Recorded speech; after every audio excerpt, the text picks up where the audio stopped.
Olá! O céu noturno nos fascina.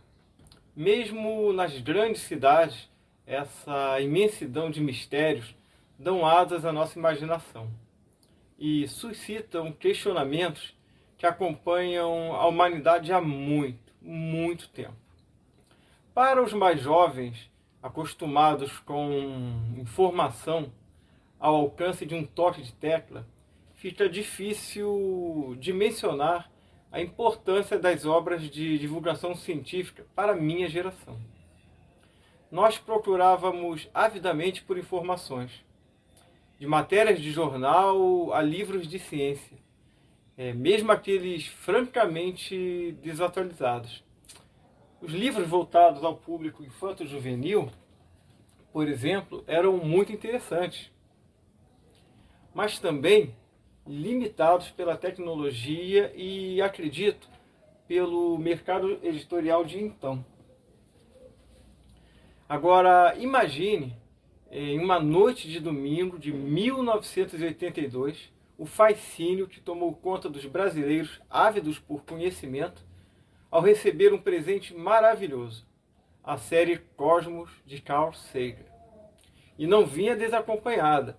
O projeto envolvia também a publicação de um livro, ou melhor, o livro. Cosmos, como o autor com aquele sorriso inspirador nos afirmava, é uma viagem pessoal que toca e diz respeito a cada um de nós. Cosmos, do grego, que significa ordem, organização, beleza, harmonia, é o termo que designa o universo em sua totalidade. E cada um de nós é responsável pelo equilíbrio do todo. Estamos interligados. Cada criatura desse planeta faz parte de algo maior. Não nos foi dado direito de domínio sobre criatura nenhuma. Não vamos legitimar a exploração irrestrita e irresponsável. Vida e morte, bem-estar e sobrevivência são conceitos complexos e que precisam ser repensados constantemente. Sempre foi muito importante para Sagan alertar as novas gerações, educar e conscientizar. E para ampliar o alcance de sua voz, Carl Sagan e sua mulher Andrea estruturaram um projeto grandioso. Então, vamos falar um pouco sobre um dos maiores trabalhos de divulgação científica já feito.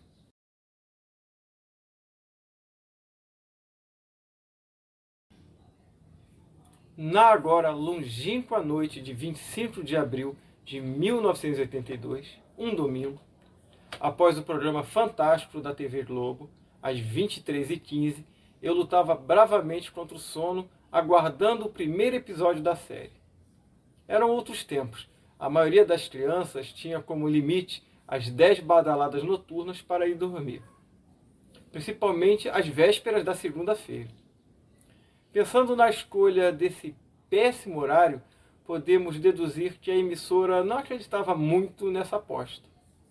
Nivelando por baixo a capacidade do público em se interessar pelo conhecimento científico, Cosmos foi jogado no horário mais ingrato possível. Acredito que essa decisão tem a ver com os anunciantes, que não queriam atrelar suas marcas a um programa com perspectiva de baixa audiência. A história provou o quanto eles estavam errados. Mas quem foi a pessoa que deu origem a Cosmos? No princípio, havia um menino. Em uma noite estrelada, Carl Edward Sagan olhou para um astro que julgou ser o planeta Marte e abriu os braços, como seu herói John Carter, e esperou ser transportado de forma mágica para Barsum, como os marcianos chamavam seu planeta natal. A fantasia do livro A Princesa de Marte, de Edgar Rice Burroughs, não se fez realidade na vida daquele menino do Brooklyn, nascido em 9 de novembro de 1934.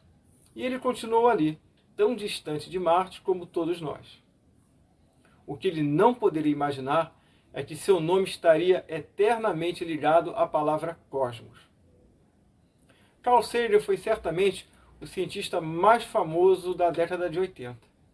A série Cosmos atingiu 500 milhão de telespectadores em 60 países. E o livro passou mais de 70 semanas na lista de best-sellers. Mas antes do fenômeno Cosmos, ele já era um cientista extremamente relevante. Foi consultor e conselheiro da NASA desde os anos 50, trabalhou com os astronautas do projeto Apollo antes de suas idas à Lua, também trabalhou nos projetos das sondas Mariner, Viking, Voyager e Galileu. Nas duas missões Voyager, lançadas em 1977, Sagan foi um membro da divisão de ciência de imagem. Ele liderou a equipe dos discos de ouro que foram enviados junto com as duas sondas. Fez estudos que ajudaram a entender as altas temperaturas de Vênus, as mudanças sazonais de Marte e estudou Titã, a lua de Saturno. Sagan também foi um grande entusiasta dos projetos que buscavam a vida no cosmos. Colecionou inúmeros prêmios e honrarias e conquistou sérias inimizades, condição que parece ser indissociável às grandes personalidades. E agora, vamos explorar um pouco de seu legado mais famoso. Então, vamos conhecer esta minha edição de Cosmos. Ela é da Francisco Alves Villa-Rica.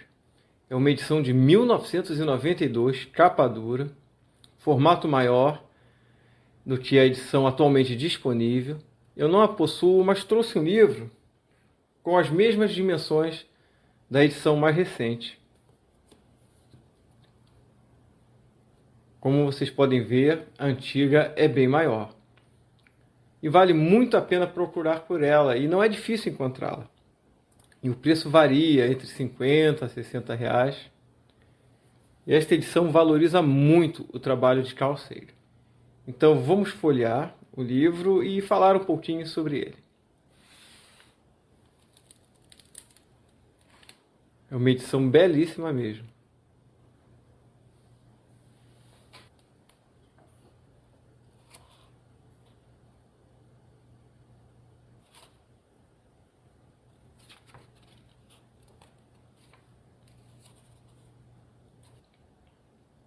Antes de cada capítulo, nós teremos uma foto ou uma ilustração que ajuda a contextualizar o tema apresentado.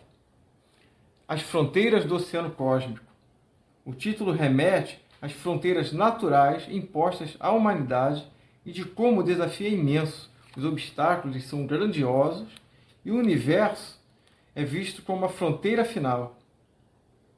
E que apesar de tudo, o espírito humano se mostrou à altura de tais desafios. É igualmente um capítulo feito de contrastes.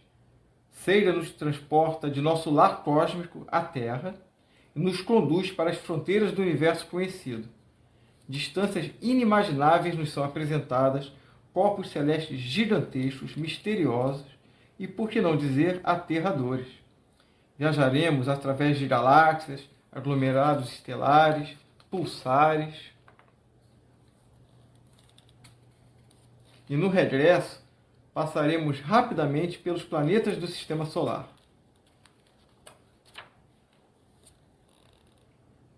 Terminadas nossas andanças, retornaremos ao nosso frágil e diminuto mundo.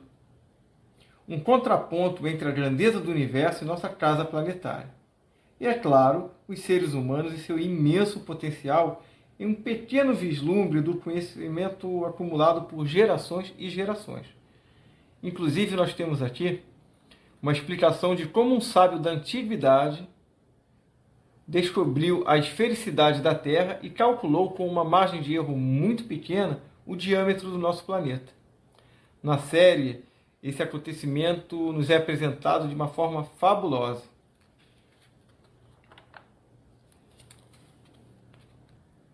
Uma voz na fuga cósmica. Aqui o termo fuga tem relação com música. Fuga é um recurso, uma forma de compor, de estruturar uma melodia. É um sujeito, entre aspas, uma voz que recebe resposta, que dialoga com outras vozes. e na grande melodia cósmica nós somos uma das vozes do universo. Haverão outras?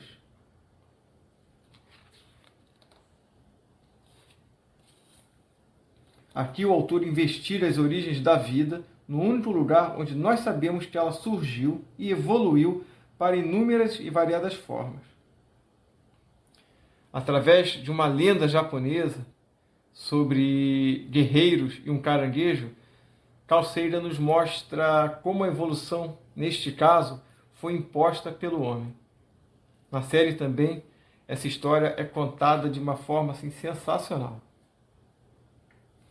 Empreendemos também uma viagem pelo interior da célula e buscamos o segredo da vida em seus recônditos mais profundos.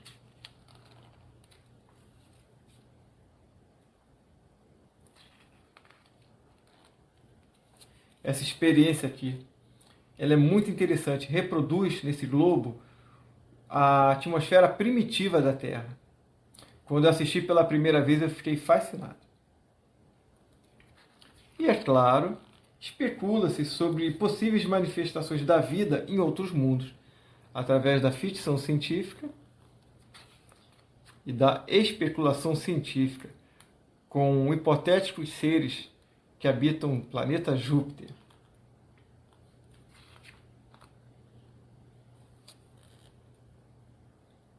A harmonia dos mundos. A humanidade sempre contemplou o céu e tentou entender seu intrincado mecanismo. Veremos como os antigos imaginaram figuras no céu, as constelações. Estudar o movimento dos astros, do Sol, da Lua, dos planetas. E como o céu influenciou as civilizações.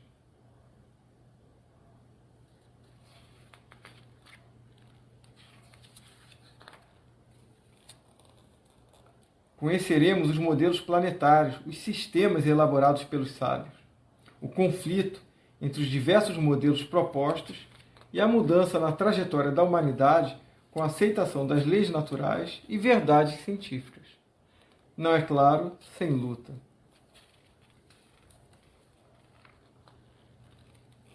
Céu e Inferno, um capítulo excepcional e aterrorizante. Seremos retirados da nossa zona de conforto ao tomarmos conhecimento da violência e imprevisibilidade do cosmos. Aqui é estudado o acidente, o evento de Tunguska. O que será que aconteceu na Sibéria?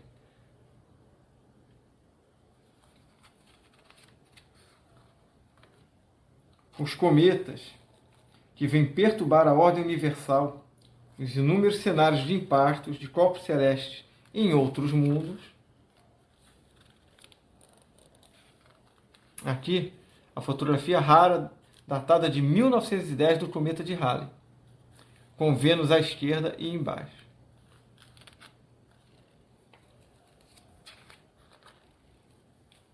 Aqui, os cenários de impactos.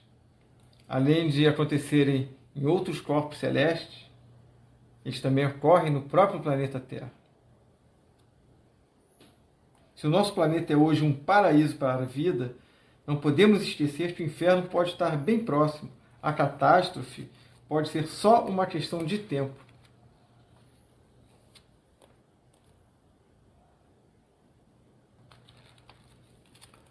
Com um destaque para Vênus, uma joia a brilhar no céu e a esconder um verdadeiro inferno.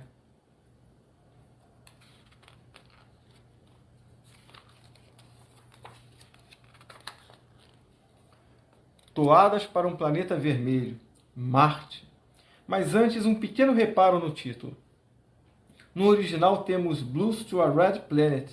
Blues, como vocês sabem, é um gênero musical que está ligado a um lamento, a melancolia, uma elegia para um planeta moribundo. Substituir blues por toada retira bastante da poesia do título, na minha opinião. Talvez as versões mais recentes tenham preservado o termo blues. Esse capítulo é maravilhoso. Marte sempre fascinou o ser humano.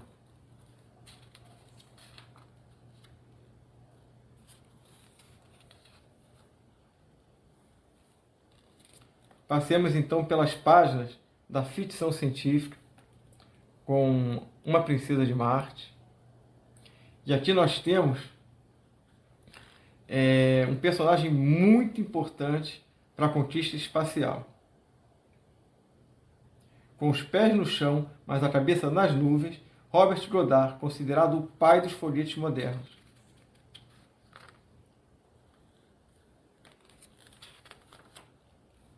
Na série televisiva, além da vida dele, temos a dramatização da vida de Percival Lowell, o incansável, o que buscou durante a vida inteira pelos canais de Marte. Uma imagem interessantíssima, feita pela sonda Viking 2. Já tínhamos belas imagens do planeta Marte.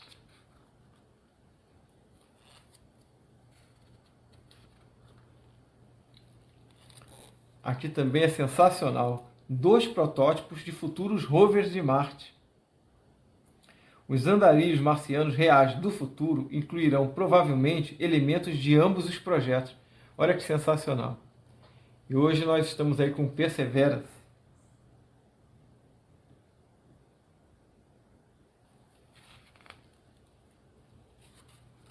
Histórias de viajantes.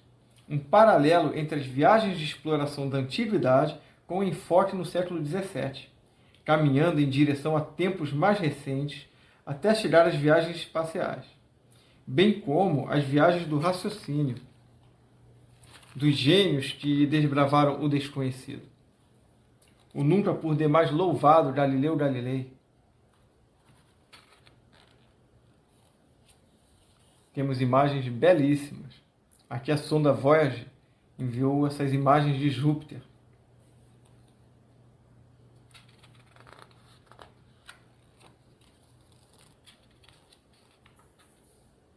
Io, a grande mancha vermelha,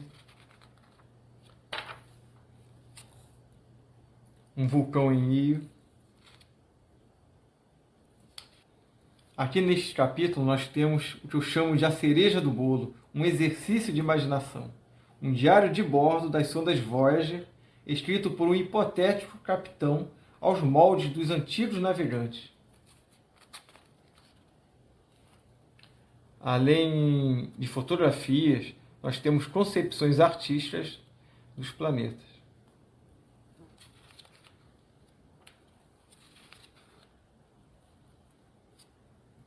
A espinha dorsal da noite.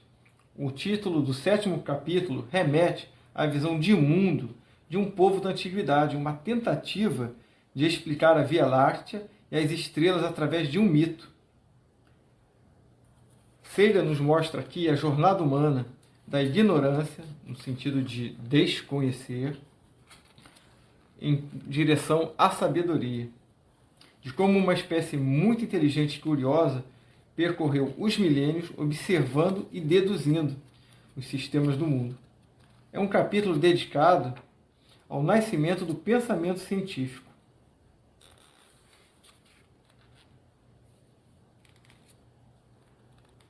Viajando no espaço e no tempo. A grande protagonista desse capítulo é a luz. Dela se irradia tópicos de vital importância, começando com a aparência virtual das constelações e como no decorrer da história as estrelas foram agrupadas pela imaginação humana, formando figuras, unicamente pela nossa perspectiva. Aqui em desenhos, mas na série nós temos uma animação fantástica que mostra a mudança da forma aparente das constelações no decorrer dos milênios. Explica-se também de como o espaço e tempo estão interligados. Aqui a velocidade da luz e suas consequências são estudadas. Parece ficção científica de tão extraordinárias. Sagan visita sábios como Leonardo da Vinci e escritores como H.G. Wells, aqui representada com sua máquina do tempo.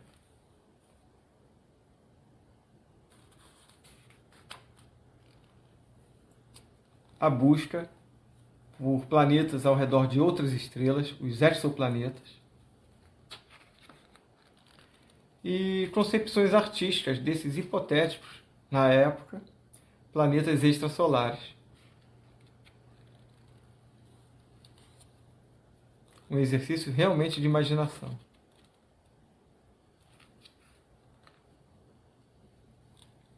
As vidas das estrelas, do átomo às estrelas, um capítulo dedicado aos elementos, do micro ao macro. Um belíssimo estudo da existência das estrelas, do nascimento à morte.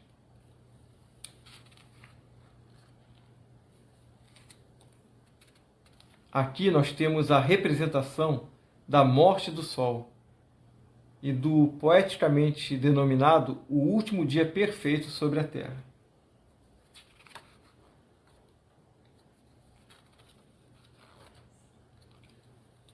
O fenômeno das supernovas e como elas foram registradas desde a antiguidade.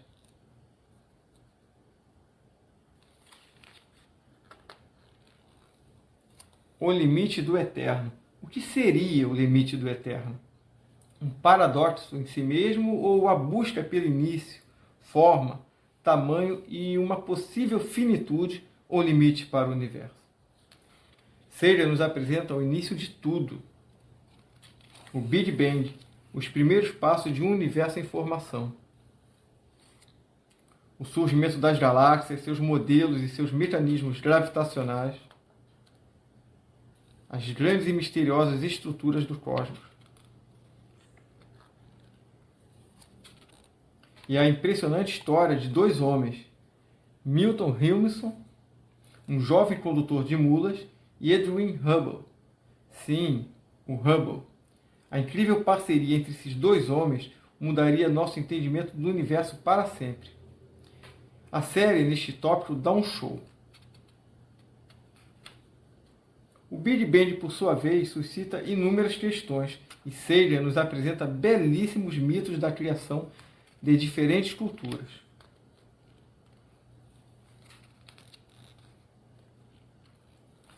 E nesse capítulo temos a já clássica visita de uma hipotética criatura tridimensional ao mundo bidimensional, ilustrando a explicação de Carl Sagan sobre possíveis existências de outras dimensões. Aqui a série televisiva é francamente muito superior ao livro em termos de compreensão do tema abordado.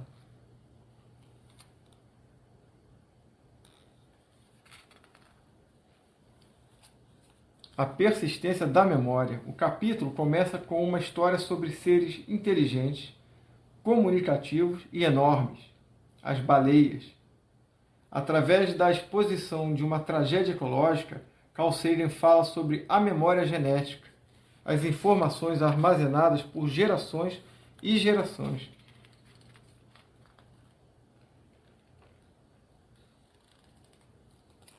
Cada célula como uma verdadeira biblioteca completa de instruções para fazer um ser vivo. O sensacional cérebro humano e talvez a maior invenção da humanidade, a escrita. O acervo cultural de nossa espécie é gigantesco. O conhecimento do passado ilumina nosso caminho para o futuro. Memória genética e cultural.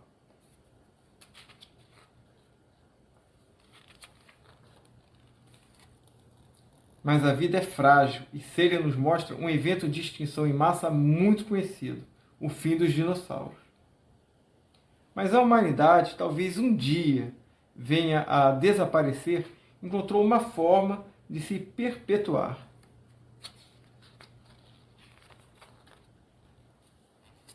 Os discos de ouro das sondas Voyager, com imagens e sons inclusive da linguagem das baleias e saudações em 60 idiomas.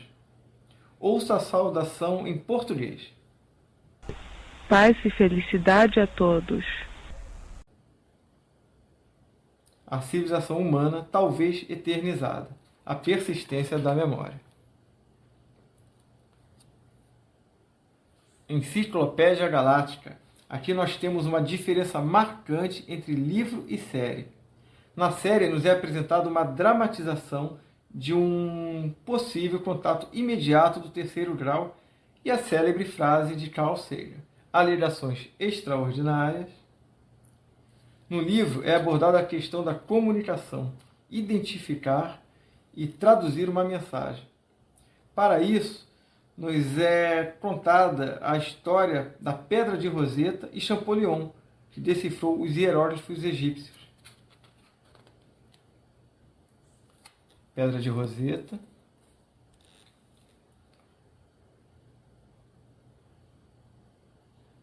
A história nos é contada de forma detalhada e saborosa.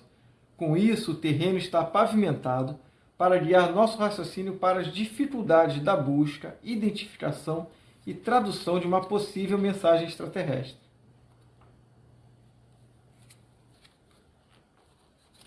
A famosa equação de Drake. Então, em determinado momento, Sagan nos adverte: encontros benevolentes não são uma regra na história. Nosso olhar se volta para os inúmeros conflitos entre civilizações aqui na Terra, com um trágico final para a cultura com menor potencial tecnológico. Um dos exemplos clássicos é a conquista dos astecas pelos espanhóis. Quem responde pela Terra? Não é por acaso que o último capítulo possui um ponto de interrogação. Sagan, muito preocupado com o futuro do nosso planeta. À época, a Guerra Fria e a grande ameaça nuclear. Não sei se ela foi totalmente afastada, mas tem os efeitos climáticos, a poluição, a ação do homem sobre a natureza. Quem responde pela Terra?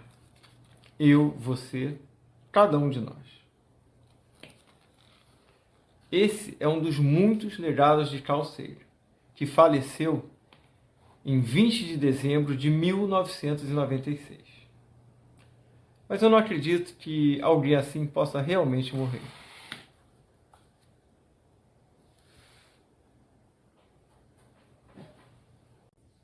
Carl Sagan também não esqueceu da trilha sonora. A título de curiosidade, vou mostrar para vocês esse LP. As músicas são incríveis e muitas ficaram conhecidíssimas, principalmente as do compositor Vangelis.